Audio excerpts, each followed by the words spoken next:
इसे हिंदी में संधि विच्छेद कहते हैं, आप लोगों ने पढ़ा होगा। तो अगर आप ज्योतिष का संधि विच्छेद करो तो आपको दो शब्द मिलेंगे, ज्योत और ईश। ज्योत यानी लाइट, ईश यानी ईश्वर, गॉड, लाइट ऑफ गॉड, भगवान की ज्योति।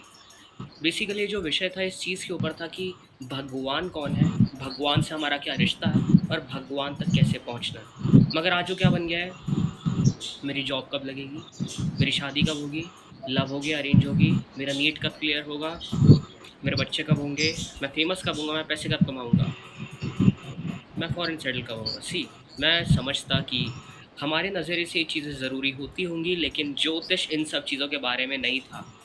ज्योतिष, ज्योत, ईश, वो ज्योति जो आपको ईश्वर तक पहुंचाती थी, ये विषय उस चीज़ के ऊपर था। तो वही काम मैं मेनली यहाँ करता हूँ और बताता हूँ, जो कर्म है, जो इंसान को करना है, क्या नहीं करना है, किससे बच के रहना है, ताकि वो ईश्वर तक पहुंच सके और ये जन्म मरण के चक्र से मुक्त हो सके। समझ आया आप लोगों को? सुनील जी, रमन जी, अमित जी? जी, वेरी गुड। ठीक है, तो इसके बाद मैं आता हूँ चार तरह के जो ज्योतिष के कर्म है, जल्दी जल्दी इनको मैं बताऊंगा। सबसे पहले आता है संचित कर्म।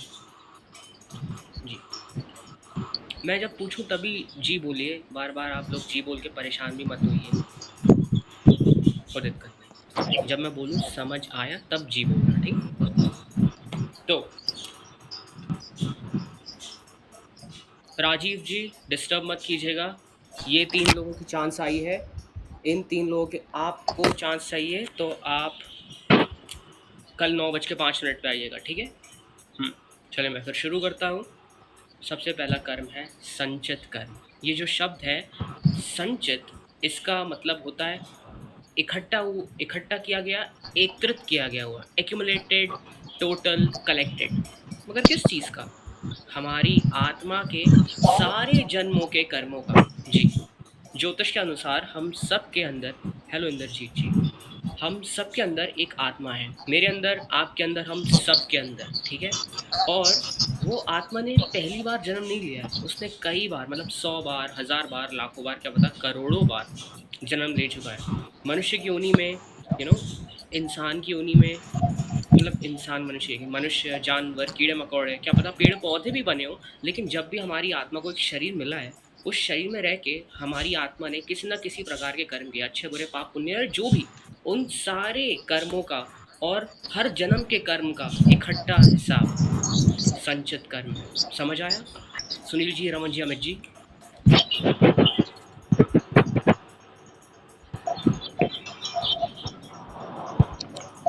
जी, चलिए। दूसरे तरह का कर्म है प्रारब्ध कर्म। प्रारब्ध, जितना भारी ये शब्द है उतना ही भारी इसका मतलब भी है। प्रारब्ध यानी लक, फेट, डेस्टिनी, किस्मत, भाग्य, जिसको बदला नहीं जा सकता, जिसको टाला नहीं जा सकता, which is inevitable, unavoidable, unchangeable. ये वर्ड बहुत ज़रूरी है, अनचेंजेबल, जिसको बदला नहीं जा सकता, जो आपको भुगतना ही पड़ेगा। अब इस चीज़ से आपको डरने की ज़रूरत नहीं है, क्योंकि प्रारब्ध अच्छा बुरा दोनों होता है। तो जैसे कि मैं आपसे यहाँ बात कर रहा हूँ, आप लोग सुन रहे हो, तो ऐसा कोई एक इंसान है हमारे आसपास जो बहुत अच्छी सोच रखता है, बहुत अच्छे कर्म करता है, गरीबों की सहायता करता है, उन्हें खाना खिलाता है, उन्हें चप्पल जूते कपड़े पहनाता है, उनको उनकी नौकरियां लगवाता है, दूसरों के लिए सोचता है, उनको आगे बढ़ाता है, भले ही खुद की इतनी इच्छाएं नहीं है, दूसरों की पूरी करता है। अगर इस इंसान का अगला जन्म हुआ तो ये जो चीज़ें उसने दूसरों को दी है, इसकी कमी तो उसे बिल्कुल नहीं होगी। क्यों? क्योंकि उसका प्रारब्ध है, उसने दूसरों को दिया है, तो जितना भी उसने दिया उससे ज़्यादा उसको मिलेगा वापस। भगवान, सृष्टि, ग्रह सब निर्धारित करेंगे कि उसे मिले वापस। और ऐसे ही दूसरी तरफ अगर आप बुरी सोच, बुरे कर्म कर रहे हो, या कोई भी हमारे आसपास, उस इंसान को पूर्व जन्मों के किसी प्रारब्ध से अच्छा भुगतने मिल रहा है, लेकिन वो 3 गुना सज़ा भुगतेगा। 3 गुना कैसे? इस जन्म में भुगतेगा, आखिर में कानून सज़ा देगा वो अलग, और अगले जन्म में मिलेगी सज़ा वो अलग। अब आप लोग सोचेंगे सर कानून कैसे, उसकी पॉलिटिकल पहचान है, पुलिस में काम करता है वो, तो मंत्री विधायक से उसके मतलब पहचान में, रिश्ते में। देखिए, मैं यहाँ के कानून की बात नहीं कर रहा, मैं ऊपर के कानून की बात कर रहा हूँ, यमराज का कानून। वहाँ किसी की जान पहचान नहीं चलती, जो किया है वही भुगतोगे और उसी हिसाब से जन्म लोगे।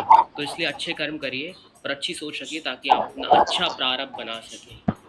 और मैं एक चीज़ आपको बता देता हूँ, प्रारब्ध ऐसा है कि आपको आस-पास कुछ लोग दिख जाएँगे, चाहे इतना मेहनत करें या ना करें, उनको शायद या तो पैसे की, या तो प्यार की, या तो इज़्ज़त की कमी नहीं पड़ती, है ना? और कुछ लोग दूसरी तरफ कुछ बहुत ज़्यादा मेहनत करते हैं लेकिन उनको चीज़ें आसानी से नहीं मिलती। अब ऐसे जो जिनको मिल रहा है उनसे ईर्ष्या या जेलसी रखने की कोई ज़रूरत नहीं है, उनका ही प्रारब्ध है जो उनको मिल रहा है। बस ये है कि आपको आस-पास कोई परेशान या आप परेशान हैं, तो बजाय किसी से ईर्ष्या रखने के अपनी सोच और अपने कर्म अच्छे कीजिए, मिल जाएगा। इस पे भी मैं आऊँगा कि प्रारब्ध के अलावा भी क्या चीज़ है जो प्रारब्ध को बदल सकती है। तो याद रखिएगा आप लोग। समझ आया प्रारब्ध कर्म? सुनील जी, रमन जी, अमित जी।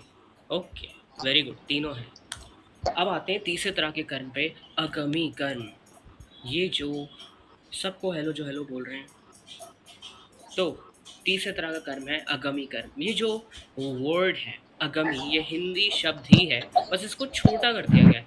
आगमन, आगमनी, आगमनी का मतलब होता है आने वाला। तो आगमनी को अगमी कर दिया और कर्म लगा दिया। अगमी कर्म यानी आने वाला कर्म। आने वाला कर्म, हाँ, क्या आने वाला? हमारी आत्मा की पूर्व जन्मों की अतरक इच्छाएं जो लौट के वापस आती है। Unfulfilled desires of our soul from past lives that come back.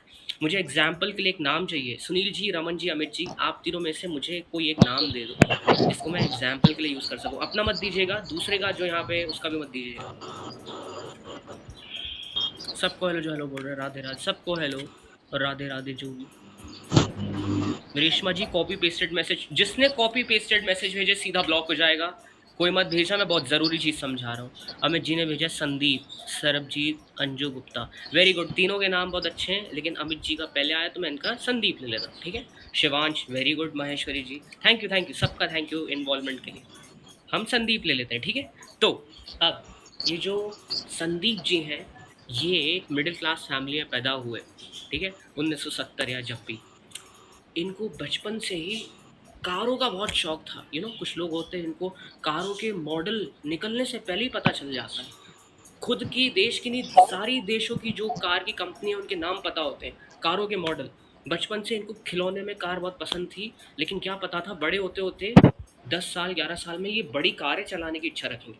Middle class family में पैदा हुए थे तो मम्मी पापा नहीं दे पाए। उनकी एवरेज कार थी ऑल्टो, या वो मतलब इतनी 1970-80 में तो नहीं थी कोई कार, आगे चल के ले ली थी जब वो बड़े हुए।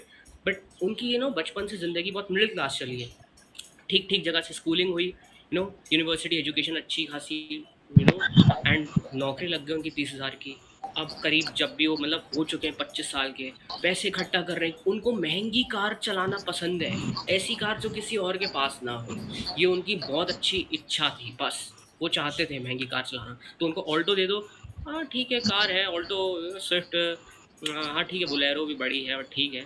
मुझे मर्सिडीज़, ऑडी या बीएमडब्ल्यू जैसी कारें पसंद है, जो चलते वक्त आवाज़ नहीं करती, बड़े प्यार से मुड़ती हैं, लंबी लंबी होती हैं और जिनका नाम होता है।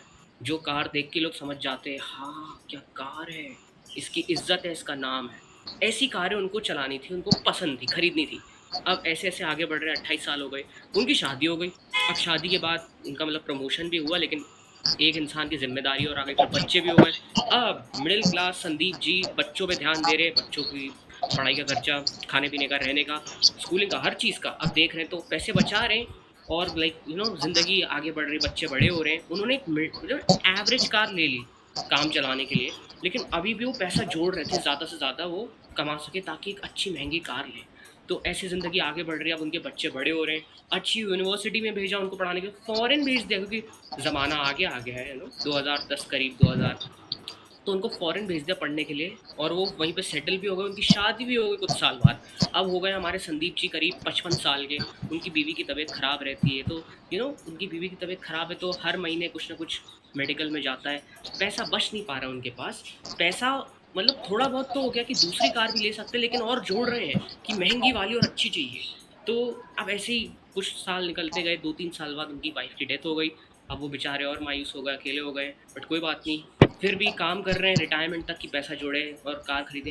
रिटायरमेंट आ चुका है, उनका 60 साल के हो गए, लेकिन उनके पास इतने पैसे नहीं हो पाए हैं, क्योंकि उनके फॉरेन में जो बच्चे रह रहे थे उनको भी कुछ ज़रूरत पड़ गई तो उनको भेजना पड़ता है। तो अब ऐसे करते करते वो 60 साल के हो गए, उनका रिटायरमेंट हो चुका है, बीवी नहीं है, बच्चे बाहर हैं, अकेले घर पे अपने घर के आंगन में बैठ के कुछ सोच रहे हैं, लेकिन बहुत उदासी के साथ कुछ बात कर रहे हैं खुद से, कुछ बड़बड़ा रहे। ऐसे बोल रहे हैं कि पूरी ज़िंदगी पूरी कोशिश करी कि जितना ज़्यादा हो सके बचा सकूँ, एक अच्छी कार अपने घर के सामने खड़ा कर सकूँ। इतना कुछ किया, पूरा दम लगाया, मगर अपनी ये एक इच्छा मैं पूरी ज़िंदगी पूरी नहीं कर पाया। बात क्या थी कि वो उनकी जो इच्छा थी सही में बहुत स्ट्रॉन्ग डिज़ायर थी। आप कार को नहीं, आपको आस-पास बहुत लोग दिखेंगे, कुछ लोगों को ट्रेन का शौक होता है, कुछ लोगों को गिटार म्यूज़िक बहुत पसंद रहता है। सबका कुछ न कुछ पूर्व जन्मों का ऐसा आता है उनके पास, जो उनको रोक नहीं सकता हो उस तरफ जाने से। तो इनका कार था, कार खरीद के चलाना। मैं एक बार कमेंट पढ़ लेता हूँ, कुछ बोल तो नहीं रहा। सबको नमस्ते, हेलो। तो अब मैं आपको बताता तो हाँ, अब मैं आपको बताता हूँ कि अब जैसे अ, उदास तो थे ही वो, मायूस थे, पैसे उनके पास थे लेकिन एवरेज कार नहीं ली उनकी, रिटायर हो गए, उनकी तबीयत थोड़ी ख़राब है अब, और कुछ दिनों बाद अनफॉर्चुनेटली संदीप जी की डेथ हो गई। बार बार मैसेज मत कीजिए अरशदीप जी। तो मैं लाइक, अब क्या है, संदीप जी उनकी डेथ हो गई, अब उनकी पूरी ज़िंदगी देखें तो एक बात मैं बता दूँ, शौक कार का रखा जो भी, लेकिन इंसान बहुत अच्छे थे, परिवार की बच्चों की, बीवी, एक मतलब पति होने की सारी जिम्मेदारी बहुत अच्छे से निभाई। थोड़ा थोड़ा पैसा इधर उधर मंदिर दान पुण्य के कामों में भी देते थे, और अपना काम, अपनी जॉब हमेशा अच्छे से करी है। टाइम पे गए, टाइम से आए हैं, कोई घूसखोरी वगैरह नहीं, कुछ भी नहीं। तो देखा जाए तो उनके पूरे जन्म के जो कर्म थे बहुत अच्छे थे, पूर्व जन्मों के ठीक ठीक थे, इस जन्म के बहुत अच्छे थे। तो इन्हीं कर्मों के आधार पे अब उनको नया जन्म मिलेगा, क्योंकि ये उनकी इच्छा रह गई है अतृप्त। तो ये अतृप्त इच्छा अब उनको मजबूर करेगी, उनकी आत्मा को कहीं और जन्म लेने में। अब उनके कर्म अच्छे थे इसलिए ये इच्छा पूरी होगी, उनको बहुत अच्छी जगह जन्म मिलेगा। हो सकता है भारत के बाहर, भारत के अंदर अमीर खानदान में, बिजनेस टाइप, एकदम रिच, जहाँ पहले से ही 2-3 बंगले, फार्म हाउस, बड़ी बड़ी गाड़ियाँ, महंगी महंगी, बड़ा घर, बड़ी फैमिली, सब साथ में रहेंगे। और संदीप जी को वो सारी चीज़ें जो मतलब मेनली कार चाहते थे वो तो बहुत आसानी से मिल जाएगी। लोग इसको सुन के बहुत खुश होते, कितनी अच्छी बात है सर कि उनकी इच्छा पूरी हो गई। नहीं, नहीं, कहाँ से अच्छी बात है? हमारी आत्मा का मकसद ये थोड़ी ना कि इच्छा रखो और बार बार पैदा हो। मैं आपको एक चीज़ बताता हूँ, संदीप जी इस जन्म में संदीप थे, वो जब अगला जन्म लेंगे, आत्मा नया शरीर लेगी, तब संदीप थोड़ी ना रहेंगे, उनको थोड़ी ना याद रहेगा हाँ, अरे वाह, मेरी कृष्ण जन्म की इच्छा थी, मेरे को कार चलानी थी, अब देखो मेरे पास इतनी सारी है, फैमिली में बहुत सारी खरीद रखी, कितना अच्छा हुआ। नहीं, उनको थोड़ी ना याद रहेगा। नया जन्म, नया नाम, नई पहचान, नई इच्छाएं। अब वो अमीर, अमीर ऐसी इच्छाएं नहीं रखता, अमीर आपको ग्रेटफुल नहीं दिखेंगे, अरे मुझको तो महंगी दारू पीनी है, 1-2 लाख वाली, अरे मुझको फॉरेन टूर करना है, अरे मेरी कंपनी सबसे बड़ी होनी चाहिए, मैं सेलिब्रिटी से साथ उठूँ बैठूँ, इतना मेरा नाम होना चाहिए। अब उनकी नई इच्छाएं उनको बांधने की किसी और चीज़ को लेके पूरी ना हुई तो फिर पैदा होंगे।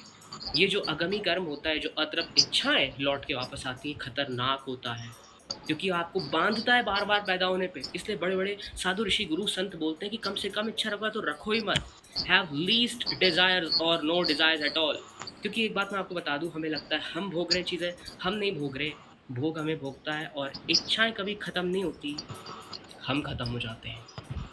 आपको ये जो जन्म दिया गया है ना, कोई ना कोई चीज़ ज़रूर मिल जाएगी और हमेशा रहेगी जिसके लिए आप शुक्रगुजार रहो। There is always something to be grateful for. ये आगामी कर्म बहुत खतरनाक कर्म होता है, आपको सिर्फ बांधता है धरती से। और ज्योतिष और आपकी आत्मा का मकसद ये नहीं है कि बार बार पैदा हो, इन सारी चीज़ों से परे होके, मोह माया से परे होके ईश्वर तक पहुंचना आपका मकसद है। इसलिए जो है उसमें खुश रहो, अच्छे कर्म करो, दूसरों की मदद करो, और बस यहाँ से जाओ। एक इच्छा अगर कोई होनी चाहिए तो वो है कि मुझे बस भगवान के पास जाना है, बस मुझे, इसलिए मुझे अच्छा काम करना है, बस। ये अगर ये सोचोगे ना तो दुखी नहीं होगे, खुश रहोगे उल्टा। अरे यार, ये यार उसकी बीवी अच्छी है, यार मेरे बच्चे ऐसे क्यों हैं, यार मेरी कंपनी क्यों नहीं है, यार मैं इतना क्यों कमा रहा हूँ। जीविका चलाने के लिए अगर हो रहा है ना, बस उतने में खुश हो जाओ वरना प्रॉब्लम हो जाएगी। समझ आया आगामी कर्म आप लोगों को? अमित जी, रमन जी और हाँ, पूछिए। बिल्कुल, बिल्कुल रेशमा जी। हाँ, हाँ, इंसान का रूप मिल जाए वही बहुत है। सही बात बोली आपने। क्या पिछला कर्म ध्यान में रखना अपने को पता लग जाता है? देखिए पास्ट लाइफ रिग्रेशन कुछ लोग करते हैं, पता चल जाता होगा। मुझे बट इतना नहीं पता। मेरी ज़िंदगी बड़ी है, मैं इसके बारे में पता करूँगा। आप लोगों को समझ आया? सुनील जी, रमन जी, अमित जी, सुनील जी को समझ आया? रमन जी को समझ आया? रमन जी, अमित जी, ठीक है। अब ये था आगामी कर्म, खतरनाक होता है जो मिला उसमें खुश रहो, ठीक है? अब मैं आपको बताता हूँ चौथे तरह का कर्म, इसके बाद कंसल्ट पे आएंगे। और ये मेरा फेवरेट कर्म है, लेकिन इसमें कोई मानना नहीं चाहता। सर क्या हम किसी को मिस करते हैं, उन्हें भी हमारी याद आती है? बिल्कुल माहेश्वरी जी, हम लोग सिर्फ ये फिजिकल बींग्स नहीं, हम इमोशनल बींग्स भी हैं। एक माँ को कैसे पता चल जाता है कि उसका बच्चा ठीक नहीं है, भले ही माँ बहुत दूर है, हम कनेक्टेड हैं। ये जो भेजा है ना, ये जो हमारा सर है, ये छोटी सृष्टि है, जो पूरी सृष्टि है, ये सृष्टि है। ये तो हम जो सोचते हैं हम वो कर सकते हैं, हम निकाल सकते हैं। इसलिए बड़े बड़े ऋषि गुरु साधु संत हाथ और आसमान से चीज़ें निकाल लेते थे, क्योंकि वो उन्हें यहाँ से पता था, उन्होंने एक्टिवेट कर चुकी थी कुछ रिद्धि सिद्धि या उनके तप से। अच्छा सवाल था माहेश्वरी जी। बट अब मैं चौथे तरह के कर्म पे आता हूँ, तो आप लोग सुनिएगा, ठीक है? सुधा जी क्षमा चाहता, मैं आपकी कंसल्ट नहीं कर पाऊँगा। नमस्ते सपना जी, गुड मॉर्निंग। आपके आपसे पहले मैंने बोल दिया। तो चलिए, मैं अच्छा हूँ, आप कैसे हैं? तो चौथे तरह का कर्म मैं आपको बता देता हूँ। और मैं बस कुछ नहीं आ पाया, मैं किसी और चीज़ में बिज़ी हो गया था, मुझे तो ऑनलाइन आने का भी टाइम नहीं मिल रहा, अब मिल रहा है तो मैं खुश हूँ। तो आई होप आप अंडरस्टैंड करेंगे। तो चौथे तरह का कर्म मेरा फेवरेट है, लेकिन इसमें कोई मानना नहीं चाहता है। क्यों? वरना माने कैसे देंगे? चौथे तरह का कर्म है क्रियामन कर्म। क्रियामन कर्म के अनुसार वर्तमान में आप जो सोच रखते हो और जो कर्म करते हो, उससे आप अपना प्रारब्ध भी बदल सकते हो जी। बिल्कुल। Your present thoughts and actions can manipulate your destiny. People won't believe it. अरे सर ऐसा थोड़ी ना होता, बहुत मिल जाएंगे पता, सुनील जी, रमन जी, अमित जी, आपको आसपास बहुत मिल जाएंगे। अरे क्या बताऊँ मैं, सुनील जी, रमन जी, अमित जी। अरे आप मेरे साथ होते आप लोग तो आप तो रो पड़ते। मतलब आप लोग बोलते कितनी मेहनत की मैंने ज़िंदगी में, ना मेरे को घर मिला खुद का, ना लड़की मिली, ना नौकरी, ना गाड़ी, ना कुछ भी नहीं मिला मेरे को। क्या कर सकते साहब, सबका अपना प्रारब्ध है, बैठे बैठे खा रहे बिना मेहनत के। हम कर रहे हैं मेहनत, हमको मिल नहीं रहा है। एक दो साल कितनी मेहनत करी, कुछ मिला ही नहीं। कुछ तो मिलता, ठीक है, क्या कर सकते हैं, ऊपर वाले ने दिया है ना, उससे कम मिलेगा ना ज़्यादा मिलेगा। देखिए मैं आपको बता दूं, ऐसे लोग आपको हर जगह मिलेंगे। चाय पे, ठेलों पे, बस में, आप कहीं काम करवाने जा रहे हो छोटा मोटा, वहाँ पे सड़क पे चलते चलते बात करेंगे। ऐसे लोग अगर आपके आसपास हैं तो या तो उनको चुप कर दो, नहीं कर सकते तो बस उनसे दूर चले जाओ, क्योंकि वो जो बोल रहे हैं वो आधा सच है। प्रारब्ध है हम सबका, बिल्कुल है, और बदला नहीं जा सकता इतनी आसानी से। मगर क्रियामन कर्म के अनुसार आपका जो प्रारब्ध है, आप वर्तमान में जो सोच और कर्म कर रहे हो, उससे आप सही में चीज़ें बदल सकते हो। आपकी जेब में 100 रुपए दिए हैं, तो 100 में से 50 रुपए कैसे खर्च होंगे तय है, लेकिन बाकी का 50 आप खर्च करोगे, ये आपके हाथ में है, ये मैं आपको बता दूं। और अगर आप बताओ, अभी भी कुछ लोग हैं नहीं सर ऐसा नहीं है, प्रारब्ध है, मतलब है आपका मेरा मिलना भी लिखा था, हम सबका लिखा है। अच्छा तो एक बात बताओ मेरे को कि अगर क्रियामन नहीं है तो ज्योतिष कहाँ से आ गया? ज्योतिष लोग क्यों पढ़ते थे? अभी से 200-300 साल पहले तक लोग जानते थे क्रियामन कर्म क्या होता है। वो इसलिए ज्योतिष के पास जाते थे कि उनकी कुंडली में कुछ अच्छा है तो उस अच्छे को और अच्छा कैसे करें, और अगर कुछ बुरा है तो उस बुरे के असर कैसे कम करें। तो ये भी तो क्रियामन हुआ ना। अगर उनके प्रारब्ध में शादी अच्छी नहीं है तो वो उस बेकार शादी को अच्छा कैसे बनाया जाए कि वो ज़िंदगी भर चले। ये क्रियामन नहीं है? बिल्कुल है, क्योंकि हमारे हाथ में चीज़ें होती हैं और मैंने खोली है। मैंने देखा है कि कुछ लोगों की ज़िंदगी में समय ऐसा चल रहा होता है बढ़िया एकदम, लेकिन उदास होते हैं। अरे यार खुशी, क्योंकि वो अंदर से खुश नहीं होते, उनको उनको और चाहिए होता है, तो उनको अच्छा वक्त भी बुरा लगने लगता है। दूसरी तरफ जिसका बुरा वक्त चल रहा होता है, वो इंसान बोलता है नहीं सर मेरा तो बहुत अच्छा वक्त चल रहा है, क्योंकि वो अपनी परेशानियों से सीखता रहता है कि जो भी कर रहा है भगवान अच्छे के लिए कर रहा है, और वो ज़िंदगी में आगे बढ़ता है। फिर बस जो उसके पास उसमें खुश रहता है, अच्छे का बुरा, बुरे का अच्छा बन जाता है। हमारी किस्मत में कुछ 30 साल में लिखा हम उसे 28 में खींच सकते हैं। क्योंकि ये हमारे हाथ में है अगर हम उस हिसाब का मेहनत परिश्रम करें। हमेशा आपके पास चॉइस है, एक तारीख ही नहीं बनती है शादी की, शादी की पॉसिबिलिटीज़ बनती है मेरे हिसाब से। मैं लोगों को वार्न करता हूँ कि शादी जल्दी मत करना। मैं एक चीज़ समझ जाता हूँ कि ग्रहों की एनर्जी मैच्योर नहीं हुई है, या तो सर्कमस्टांस या तो समय ठीक नहीं है, शादी करोगे टूट जाएगी।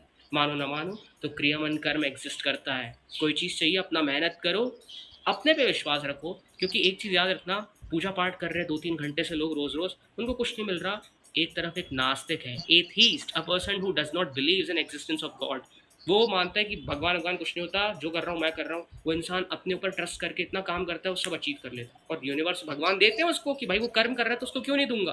तो अपना कर्म करो, किसी पे इल्ज़ाम मत डालो कि ये बैठे बैठे खा रहा है, ये गणपति मुझ पे नाराज़ है, कि मेरा पितृ दोष चल रहा है, कि मेरा ये हो रहा है, 7.5 है मेरी, मेरी केतु महादशा है, मेरा शनि महादशा है, मेरा शुक्र अच्छा नहीं है।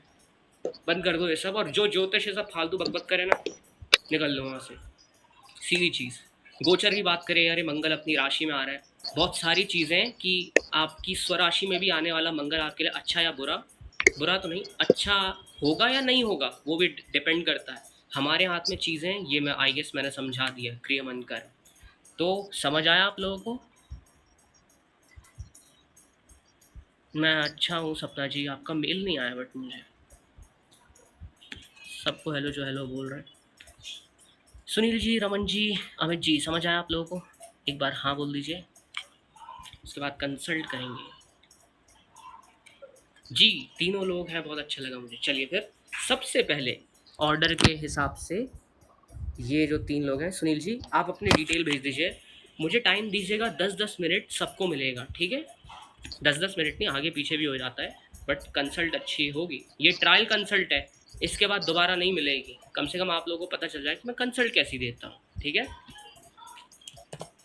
सुनील जी आपकी डेट ऑफ बर्थ दे दीजिए। जो बीच में लोग, हाँ सर जी, जी सुनील सर बोलिए।